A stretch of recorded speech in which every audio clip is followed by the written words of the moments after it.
Hey, what is up, everybody? This is Stevie Breach coming to you. Just today, I saw a video posted on NoDQ.com from somebody saying that they thought WrestleMania 17 was one of the worst WrestleManias of all time. Malarkey! This is me coming to you with my top 5 WrestleManias of all time. I thought it'd be easier to crank out a top 5. We're gonna do a bottom 5. It might be tonight, it might be tomorrow, it might be the next day. It's gonna come soon. But we're gonna do it off with the top 5 WrestleManias of all time. And how I composed this list is mostly just the top 5 WrestleManias that I grab off my shelf and watch on my DVD or Blu-ray player. Right now, it is the hot thing to do. To watch everything on the WrestleMania, the WWE network. Lately, I've been really getting into watching the WrestleManias because of the WrestleMania Rewind show. I really like that. Today, I watched the one on WrestleMania 14, pretty special. Didn't make the top 5 list, but it honestly is the one that I'm going to watch when I get home tonight. So we'll kick off the list with, well, it's there on the screen. I'm honestly sort of making this list off the top of my head.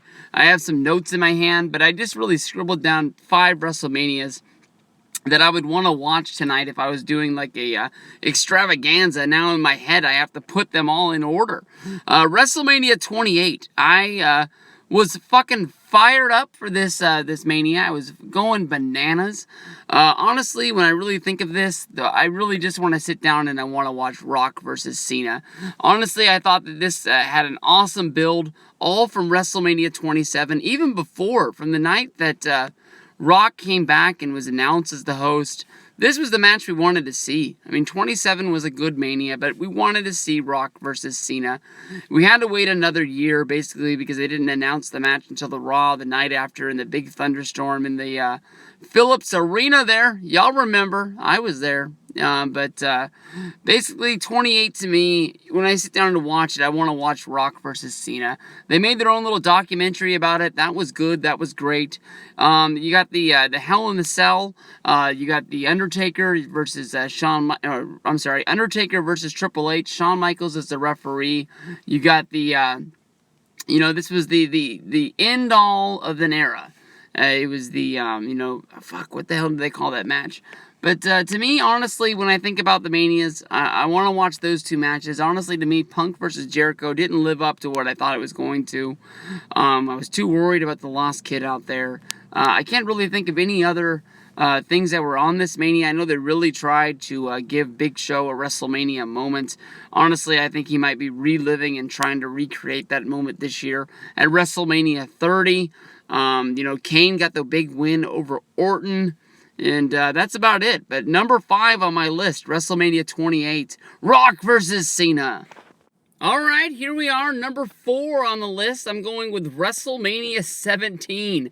I know this is the one that I said that I was defending in there, but honestly, to me, this is all about Rock versus Austin. You got a good undercard here. Taker versus Triple H. You got Angle versus Benoit. You got the one of the first TLC matches with all 3 guys in there. Really great WrestleMania. But to me, honestly, once you get past these 4 matches, everybody else just sort of seems to be out there. Angle and Benoit was a really good match. Off the top of my head, it's like the APA and Taz.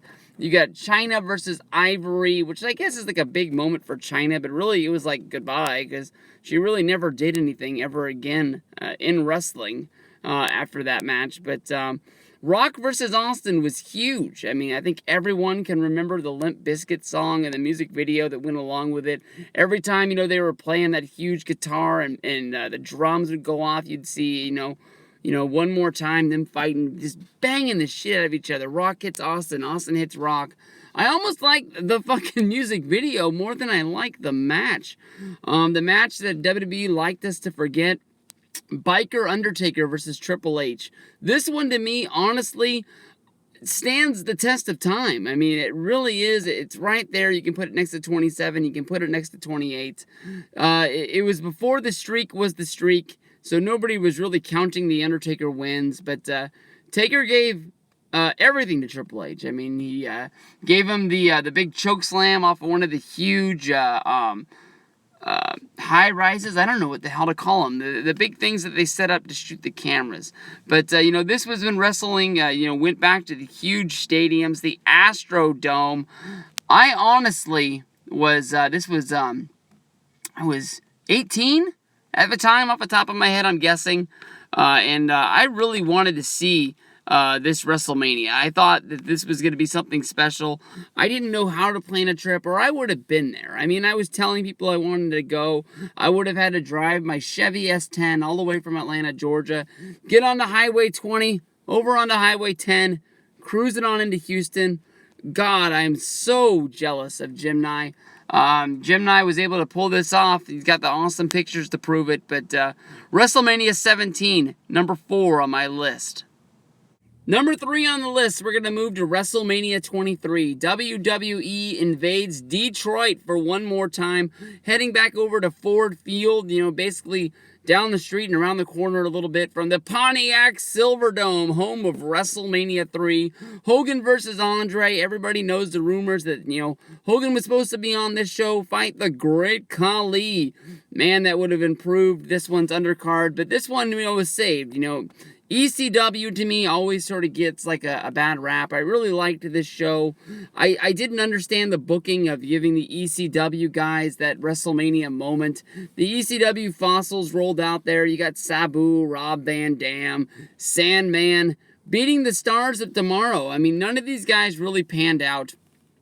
Punk wasn't in this. Punk wrestled over in the Money in the Bank. But, I mean, like Matt Stryker, what was his name? Elijah Burke, the Brood guy, Kevin Thorne. I don't know. I mean, like, to me, you could see the writing on the wall with these guys wasn't going to be that bright. Because, honestly, having the fossils come out there and beat these guys made no sense to me. But, after this, you had the hair versus hair, which they made a big deal out of. Basically, Bobby Lashley and Umaga went out there, but this was basically Vince McMahon versus Donald Trump. Nobody cared what was going on in the ring. People tipped their hats to Donald Trump. He was a big, reality TV star at the time with The Apprentice, and people like to say that, the reason why the buys were so high, WrestleMania 23 at one point was one of the largest WWE pay-per-view buys of all time. A lot of people like to point in his direction. I'm not sure. I didn't, buy this to see Donald Trump.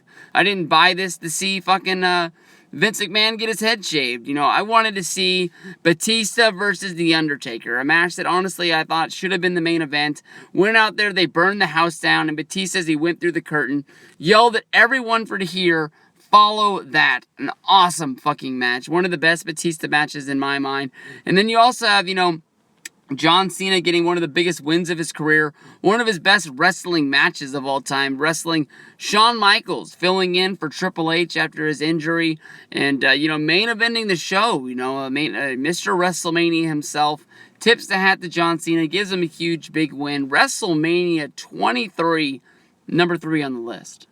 We had a last minute change. I couldn't believe it. This was supposed to be number 3, but just now, I bumped it up to number 2, WrestleMania 21. WrestleMania, the WWE goes to Hollywood. This had an awesome build. I think everyone can remember all of WWE superstars getting in on the action, recreating the old time sort of movie trailers, all these, huge scenes. You had Triple H out there acting like he was Braveheart. You had Kurt Angle doing Harry Met Sally. I think everybody got to do one of these. Everybody got to see John Cena recreating the big scene with Jack Nicholson and Tom Cruise from whatever that fucking military movie was. That was pretty fucking cool. But, once they got down to action, WrestleMania 21 is packed. You got the first Money in the Bank, one of the best ones they've ever done. Mysterio versus Eddie in the undercard, giving it a real good match to kick it off. One of my favorite fucking matches of all time. Kurt Angle versus Shawn Michaels. This is an awesome WrestleMania classic. Mr. WrestleMania's got a lot of good matches. It's probably one of Kurt Angle's best WrestleMania matches as well. Why this isn't in the top, WrestleMania lists, I know a lot of people sort of skip over this. I got no clue. It's one of my favorite matches to watch of all time.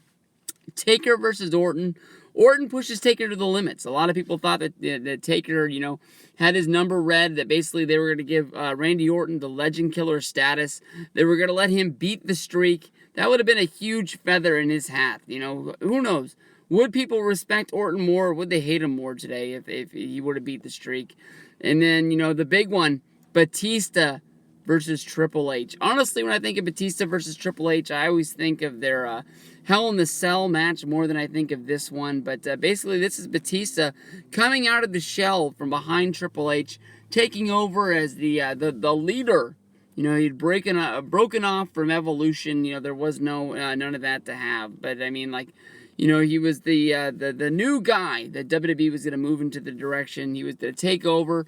Everybody knows that after WrestleMania 21, they shook it up. Batista, instead of being the main guy on Monday Night Raw, they went with John Cena, who won the title at this show as well. I don't know why I didn't put that in my notes. John Cena wins the fucking WWE Championship. Batista wins the World Heavyweight Championship in the main event. They did a little shake-up with the draft after this, but an awesome show right here, WrestleMania 21. Kevin, Man on Fire, lucky enough to been at this one. I'm big time jealous. Number 2, WrestleMania 21. All right, you see it. There's no jokes about it. Number 1 on the list, WrestleMania 26. I'm not even going to lie. This was my first WrestleMania. This has a huge special place in my heart. But honestly, you look at this show, there's no Homer feelings about it. I mean, this is an awesome show from top to bottom. Even Miz and Morrison kicking it off in the tag match with Big Show and R-Truth. That's a good fucking match. And I mean, you got Jack Swagger. The guy that I picked is the guy that I was going to follow from ECW, winning the Money in the Bank. Then you also have Shawn Michaels in the main event, getting the big retirement match against Undertaker. Maybe this match isn't as good as 25. Some people say it is, some people it's not. You go back and forth. It's still a good fucking match. All around. Awesome. I wasn't in love with Edge versus Jericho. It just wasn't for me. But John Cena, this is the one that made me turn the corner. When I walked into WrestleMania 26, I feel like I was baptized by Vince McMahon himself. This was jaw-dropping. I don't know if it was after, being outside in the parking lot in the Arizona sun since, I think I got there at 9 in the morning. Yeah, I was drunk. It was WrestleMania. I wanted to feel the magic, baby. I wanted to go in there and feel the stars.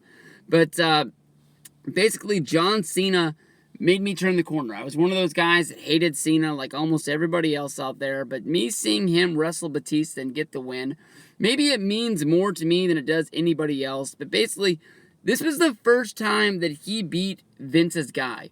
Batista got the championship because he needed somebody to beat up Bret Hart. Batista went out there and did it, and then, and in return, he got to sort of cash in this invisible Money in the Bank briefcase, on John Cena. The pay-per-view before, after the, wasn't it after the Elimination Chamber? I think it was. They redid the Edge thing. Batista just walked out there. Vince said, go get your title. He kicked his ass, and he won the belt. And John had to go out there and get it back. And I mean, to me, that was just him overcoming adversity, hustle, loyalty, and respect. I'm doing the 5-knuckle shuffle right now. You can't see me because this is an audio, but awesome fucking WrestleMania. You don't like my list? Make your own. WrestleMania 26, number 1 WrestleMania of all time. I watch this all the fucking time. Turn on your network, 26, give it a spin.